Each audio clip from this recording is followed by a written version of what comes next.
Good evening, everybody. You can see I'm in a new place. I've got lights. Isn't that fantastic? You can actually see my face completely for once. And because I am in it's a little bit bright there. I am in a brand new location this evening. No, it's okay. I don't mind. It's all right. I just looked at the lights. I have an assistant this evening. And I have just been doing a podcast with Michael Smulik, and you can check. Can they watch it online somewhere still? After the fact? No. Okay. Well, apparently at some stage they're going to put the whole lot online, and then you can check the podcast that we did this evening, which was about Vienna Theatre Project, doing Nina Simone for women, and what else? Brexit. We talked about Brexit.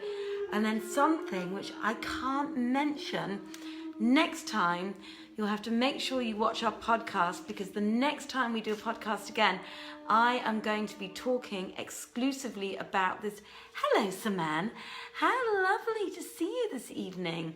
But next time I do the podcast with Michael, I am going to be talking exclusively about this topic, which I can't possibly mention because it's a little bit, well, it's not naughty actually, that's the thing, it shouldn't be, but it seems like it. So as you can see, I did bring some, so I have been at rehearsals, actually I was on the road since 10 o'clock this morning.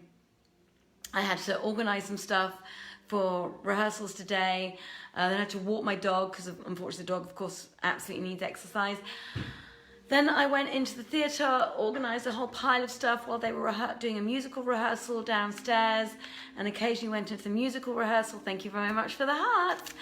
And then after all that, and a little mosey around town with one of our actresses for half an hour, I came straight here, did a podcast, and I had said to Michael in the afternoon, thank you very much, Saman, can we turn the music down?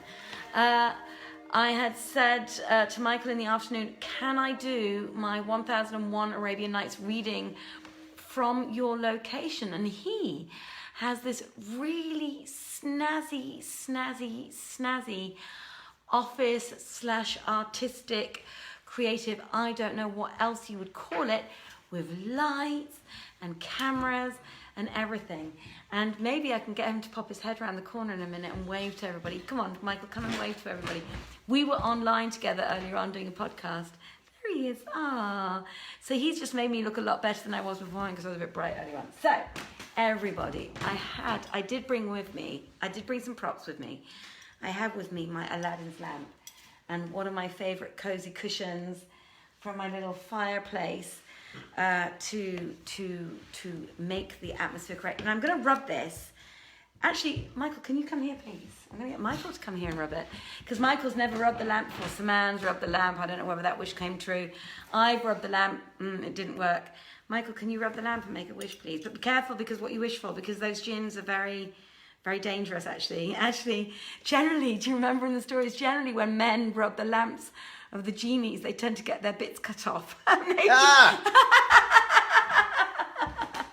So maybe it wasn't such a good idea that he rubbed the lamp, because generally not very good things happen to men who rub the lamps. Anyway, here's our lamp, and I wish today that we all have a very beautiful time and reading together, and it's an absolute pleasure to read for you all this evening.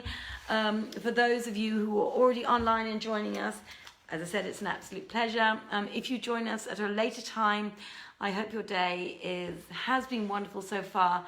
And as usual, it is an absolute pleasure, Saman and I always think so, to read for all of you. So today, and I hope I printed out the right night, because I said I've been a bit busy today. Today we are reading the 137th night. And if that is wrong, Saman can tell me now, and I will stop reading and just say goodnight to you all and play some music again. I'll have Michael come and chat with me for a while, but assuming that it's the right night, I will read to you now when it was the 137th night. Scheherazade said, "It has reached me, O auspicious king, that when Shah Suleiman drew near his capital, the folk decorated the city for him and for his son. So they entered in state, and the king, sitting on his throne with his son by his side, gave alms and largesse and loosed all who were in his jails. Then he held a second bridal for his son, and the sound of the singing women and players upon instruments was never silent for a whole month. And the tirewomen stinted not to adorn the Lady Dunya and display her in various dresses, and she tired not of the displaying, nor did the women weary of gazing on her. Then Taj al-Muluk, after having foregathered a while with his father and mother, took up his sojourn with his wife, and they abode in all joyance of life and in fairest fortune, till there came to them the destroyer of all delights. Now, when the Wazir Dandan had ended the tale of Taj al-Muluk and the Lady Dunya, Zau al-Makan said to him, "Of a truth, it is the like of thee who lighten the mourner's heart, and who deserve to be the boon companions of kings and to guide their policy in the right way." All this befell, and they were still besieging Constantinople, where they lay 4 whole years, till they yearned after their native land, and the troops murmured, being weary of vigil and besieging, and the endurance of fray and foray by night and by day. Then King Zau al-Makan summoned Rustam and Bahram and Tarkash, and when they were in the presence, bespoke them thus: "Know that we have lain here all these years, and we have not won to our wish. Nay, we have but gained increase of care and concern. For indeed we came, thinking to take our man boat for King Omar bin al-Nu'man, and in so doing my brother Shah Khan was slain. So is our sorrow grown to sorrows twain, and our affliction to afflictions twain." All this came of the old woman Zat al-Dawahi, for it was she who slew the Sultan in his kingdom and carried off his wife, the Queen Sophia. Nor did this suffice her, but she must put another cheat on us and cut the throat of my brother Shah Khan. And indeed I have bound myself and sworn by the solemnest oath that there is no help but I take blood wit from her. What say ye? Ponder my address and answer me." Then they bowed their heads and answered, "It is for the Wazir Dandan to opine." So the minister came forward and said, "Know, O King of the age, it booteth us naught to tarry here, and 'tis my counsel that we strike camp and return to our own country, there to abide for a certain time, and after that we shall return for a razzia upon the worshippers of idols." Replied the king, "This rede is right. For indeed the folk weary for a sight of their families, and I am another who is also troubled with yearning after my son Khan Makan and my brother's daughter Kuzia Fakan, for she is in Damascus, and I know not how is her case." When the troops heard this report, they rejoiced and blessed the Wazir Dandan. Then the king bade the crier call the retreat after 3 days, and they fell for preparing the march. And on the 4th day, they beat the big drums and unfurled the banners, and the army set forth, and the Wazir Dandan in the van, and the king riding in the mid-battle, with the Grand Chamberlain by his side. and all journeyed without ceasing night and day till they reached Baghdad city. The folk rejoiced in their return, and care and fear ceased from them, whilst the stay-at-homes met the absentees, and each emir betook him to his own house. As for Zau al-Makan, he marched up to the palace and went in to his son, Kanmakan, who had now reached the age of 7, and who used to go down to the weapon plane and ride.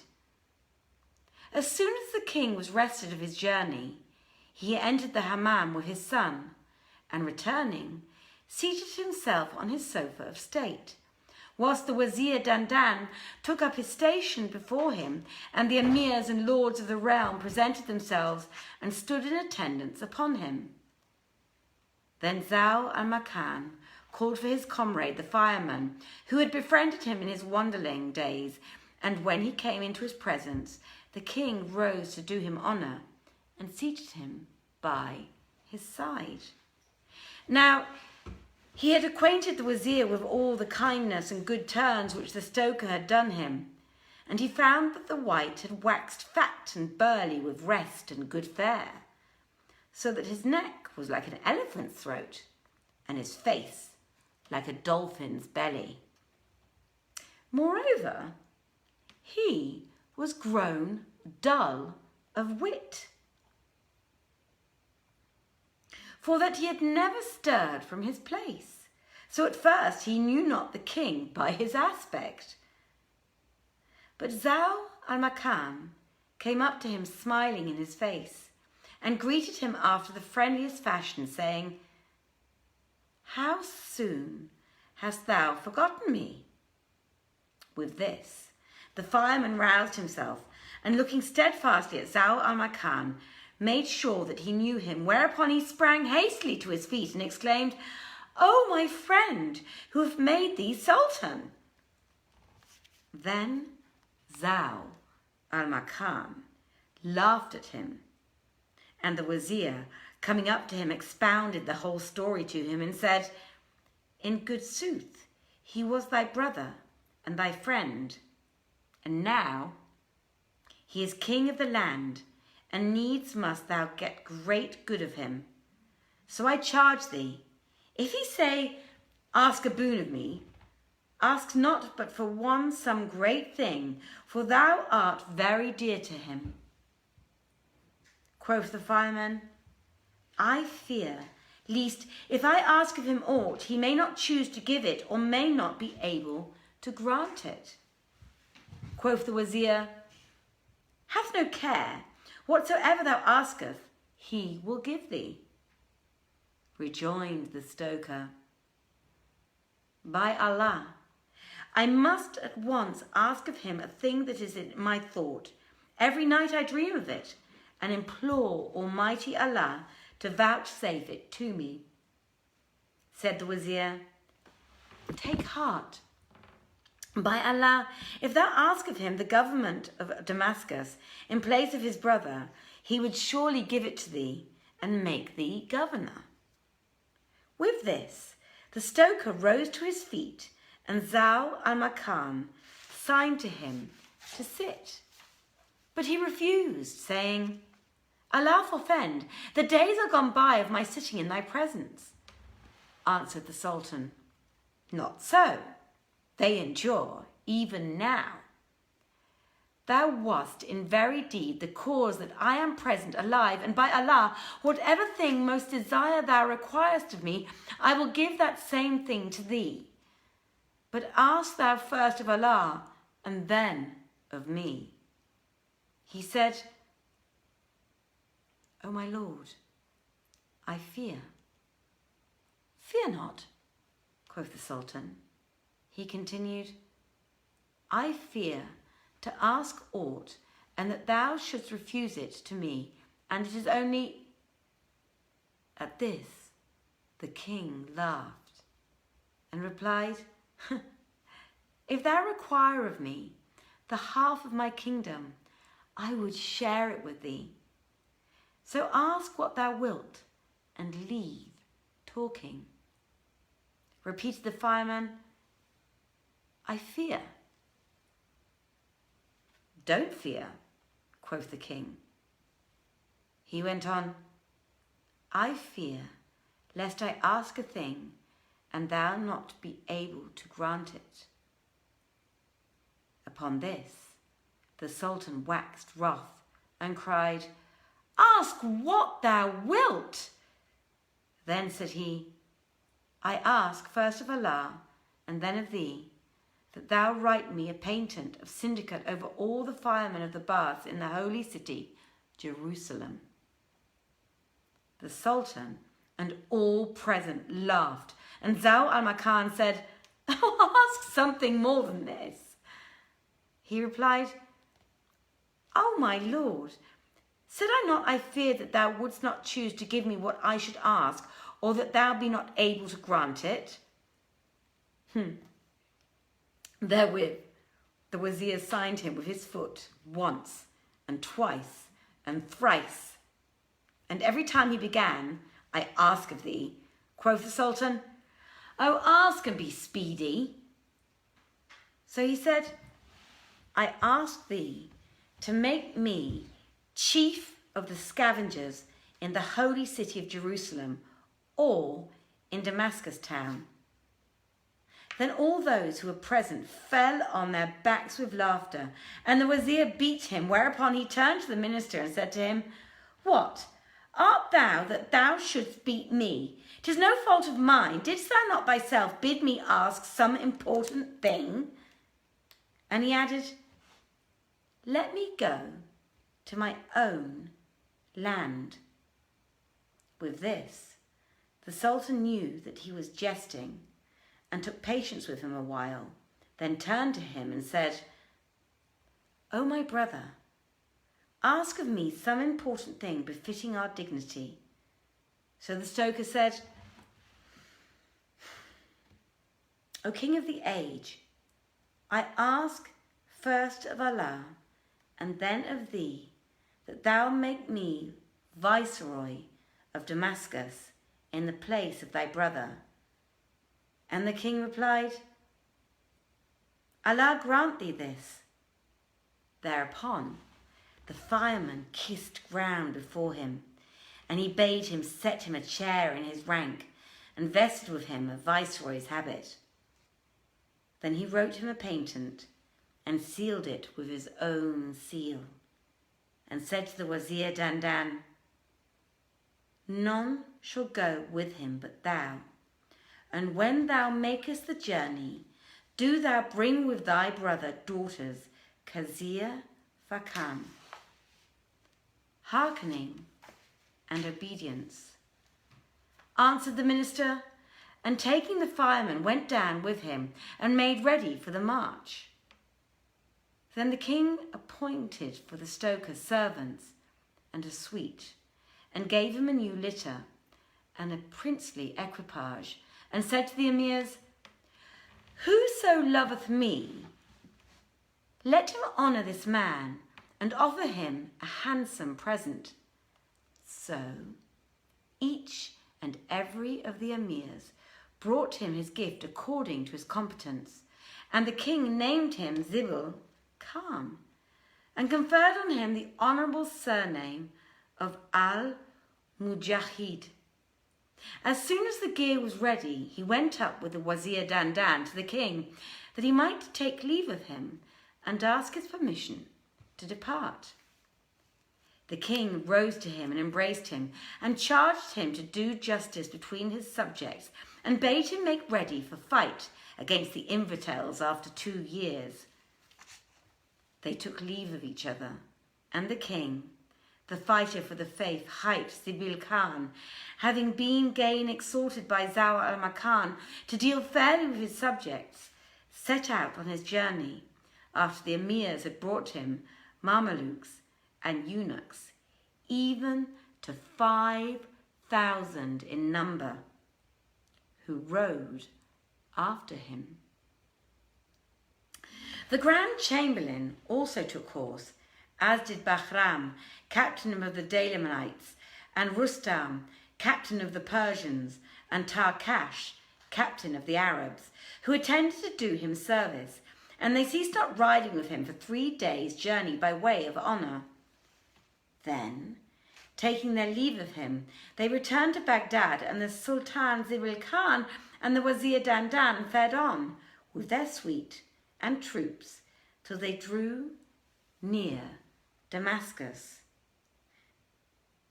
Now, news was come upon the wing of birds to the notables of Damascus that King Zau al-Makan had made Sultan over Damascus a king named Zibil Khan, and surnamed him al-Mujahid. So when he reached the city, he found it dressed in his honour, and everyone in the place came out to gaze on him. The new Sultan entered Damascus in a splendid progress, and went up to the citadel, where he sat down upon his chair of state, whilst the Wazir Dandan stood in attendance on him, to acquaint him with the ranks of the emirs and their stations. Oh, it's a long one today, everybody. Oh, what joy. I hope Michael's got a lot of patience. Then the grandees came into him and kissed his hands and called down blessings on him. The new king, Zibil Khan, received them graciously and bestowed on them dresses of honour and various presents and bounties. After which he opened the treasuries and gave largesse to the troops, great and small. Then he governed and did justice, and proceeded to equip the lady Kuzia Khan, daughter of King Shah Khan, appointing her a litter of silken stuff. Moreover, he furnished the Wazir Dandan equally well for the return journey, and offered him a gift of coin. But he refused, saying, "Thou art near the time appointed by the king, and haply thou wilt have need of money. Or after this we may send to seek of thee funds for the holy war, or what not." Now, when the Wazir was ready to march, Sultan al-Mujahid mounted to bid the minister farewell, and brought Kuzia Khan to him, and made her enter the litter, and sent with her 10 damsels to do her service. Thereupon they set forward whilst King, fighter for the faith, returned to his government that he might order affairs and get ready his munitions of war, awaiting such time as King Zau al-Makan should send a requisition to him. Such was the case of Sultan Zibil Khan. But as regards the Wazir Dandan, he ceased not faring forward and finishing off the stages in company with Kuzia Khan till they came to the Rukhba after a month's travel, and thence pushed on till he drew near Baghdad. Then he sent to announce his arrival to King Zau al-Makan, who, when he heard this, took horse and rode out to meet him. The Wazir Dandan would have dismounted, but the king conjured him not to do so, and urged his steed till he came up to his side.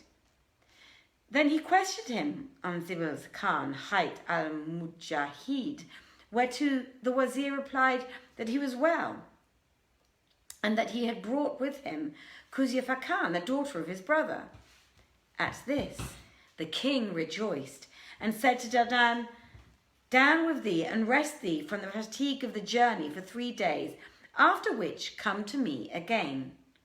Replied the Wazir, "With joy and gratitude," and betook himself to his own house, whilst the king rode up to his palace and went in to his brother's daughter, Kuzia Khan, a girl of 8 years old. When he saw her, he rejoiced in her and sorrowed for her sire. Then he bade make for her clothes and gave her splendid jewellery and ornaments, and ordered she be lodged with his son Kanmakan in one place. So they both grew up, the brightest of the people of their time and the bravest. But Kuzia Fakan became a maiden of good sense and understanding and knowledge of the issues of events. Kanmakan approved him a generous youth and free-handed, taking no issue in the care of aught. And so they continued till each of them attained the age of 12. Now, Kuzia Fakan used to ride a horseback and fare forth with her cousin into the open plain and push forward and range at large with him in the world.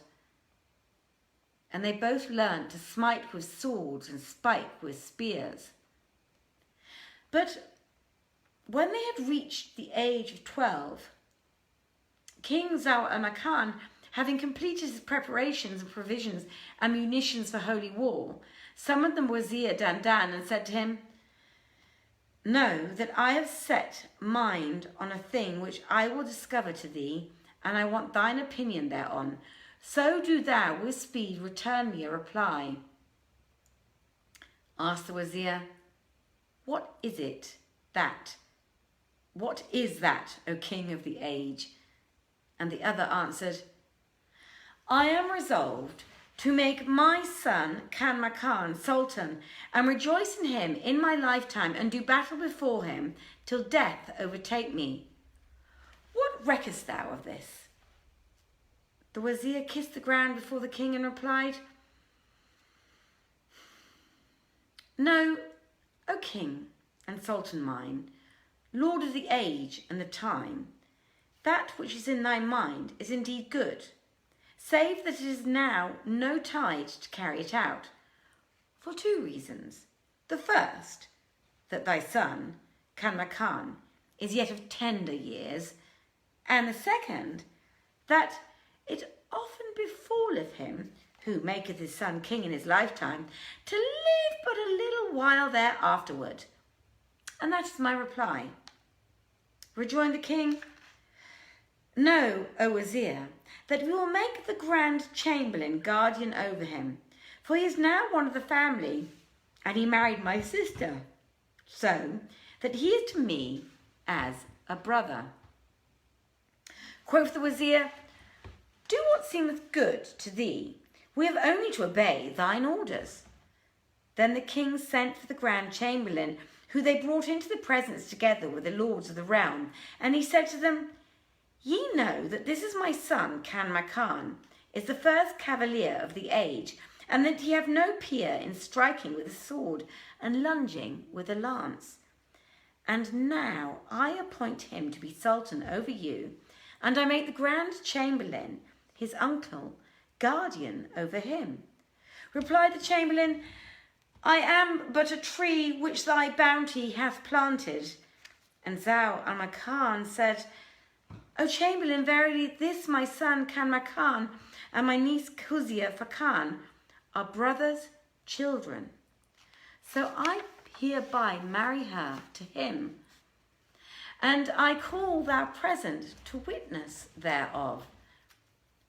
Then he made over to his son such treasures as no tongue can describe, and going into his sister, Nuzhat al-Zaman, told her what he had done, whereat she was glad woman, and said, "Verily, the twain are my children. Allah preserve thee to them, and keep thy life with them many a year." Replied he, "O my sister, I have accomplished in this world all my heart desired, and I have no fear for my son. Yet it were well thou have an eye on him, and an eye on his mother." And he charged the chamberlain, Nuzhat al-Zaman, with the care of his son and niece and wife. And this he continued to do nights and days till he fell sick and deemed surely that he was about to drink the cup of death. So he took to his bed, whilst the chamberlain busied himself with the ordering the folk and realm.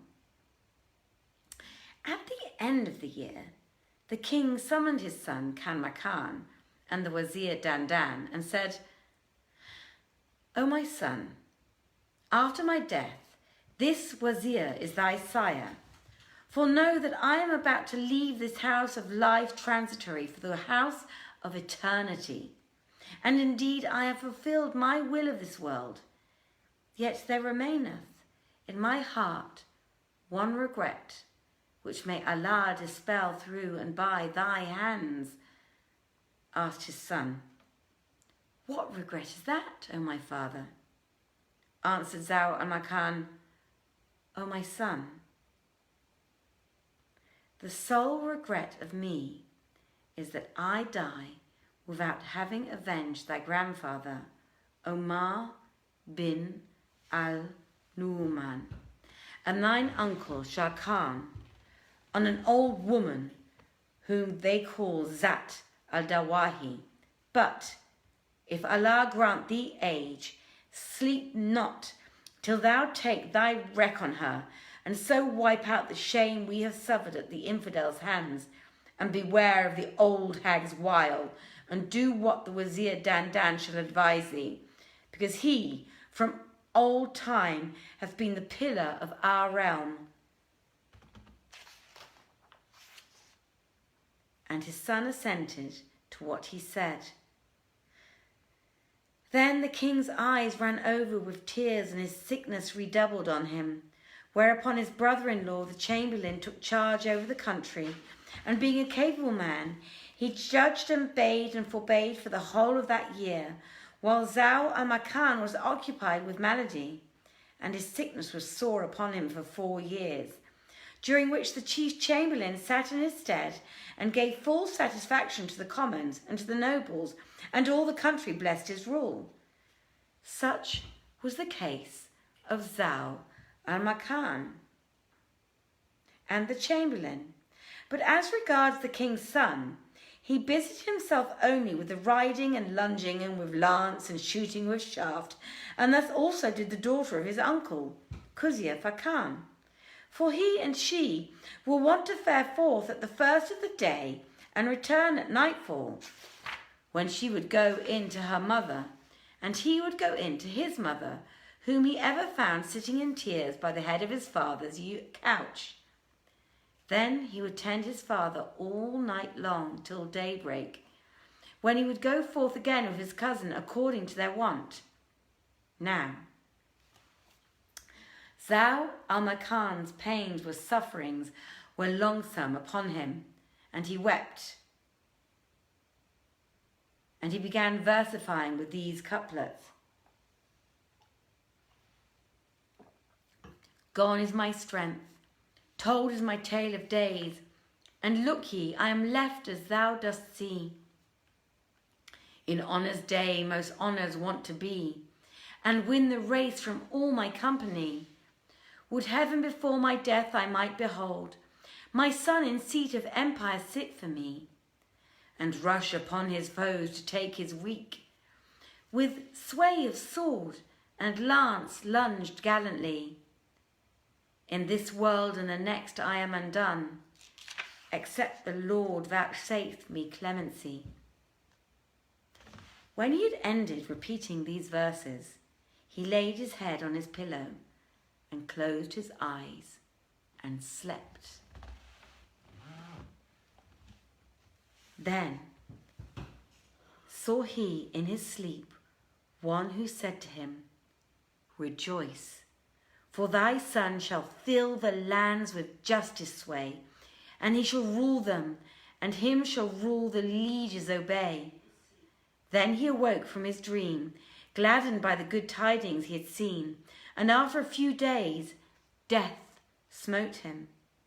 And because of his dying, great grief fell on the people of Baghdad, and the simple and gentle mourned for him. But time passed over him, as though he had never been, and Kanmakan's estate was changed, for the people of Baghdad set him aside and put him and his family in a place apart. Now, when his mother saw this, she fell into the sorriest of plights and said, "There is no help that I go to the Grand Chamberlain, and I must hope for the aidance of the subtle, the all-wise." Then she rose from her place and betook herself to the house of the Chamberlain, who was now become Sultan, and she found him sitting upon his carpet. So she went into his wife, Nuzhat al-Zaman, and wept with sore weeping, and said unto her, "Verily, the dead hath no friend.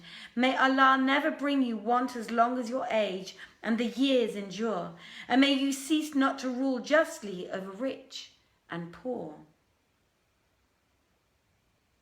Thine ears have heard and thine eyes have seen all that was ours of kingship and honour and dignity and wealth and fair fortune of life and condition. And now time hath turned upon us, and fate, the world, have betrayed us, and wrought in hostile way with us. Wherefore I come to thee craving thy favours, I from whom favours were craved. For when a man dieth, women and maidens are brought to despisal." And she repeated these couplets: "Suffice thee death, such marvels can enhance, and severed lives make lasting severance. Man's days are marvels, and their stations are but water pits of misery and mischance. Naught wrings my heart save loss of noble friends, girt round by rings of hard, harsh circumstance." When Nuzhat al-Zaman heard these words, she remembered her brother Zal al-Makan and his son Kanmakan, and, making her draw near to her and showing her honour, she said, "Verily, at this moment, by Allah, I am grown rich, and thou art poor now by the Lord. We did not cease to seek thee out, but we feared to wound thy heart, lest thou shouldest fancy our gifts to thee an alms gift. Withal, whatso weal we now enjoy is from thee and thy husband. So our house is thy house, and our place thy place, and thine is all. Our wealth and what goods we have belong to thee." Then she robed her in sumptuous robes, and set apart for her a place in the palace adjoining her own. And they abode therein, and she and her son, in all delight of life. And Nuzhat al-Zaman clothed him also in king's raiment, and gave to them both especial handmaids for their service. After a little, she related to her husband the sad case of the widow of her brother, Zal al-Makan, whereat his eyes filled with tears, and he said, "Wouldst thou see the world after thee? Look thou upon the world after other than thyself. Then entreat her honourably, and enrich her poverty."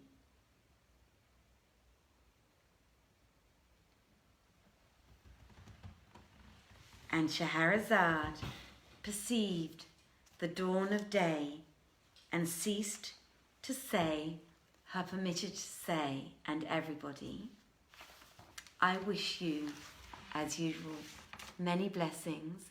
It was a pleasure to read for you. I hope you have a wonderful day, and if it is your night, I hope you have very sweet dreams this evening. It was a long one. Thank you very much, Michael, for hosting me and letting us do the reading straight after our podcast. I didn't actually, I have to admit, when I printed out, I was like, oh dear, it looks like that really is 10 pages long, and it really was. So thank you very much for your patience, dear Michael. Everybody, again, many blessings. It has been an absolute pleasure reading for you again this evening. I hope you have a wonderful day tomorrow. Saman will be reading for your pleasure tomorrow evening, and I look forward to seeing you next Tuesday. Good night, everybody. Take care. Bye-bye. Thank you very much.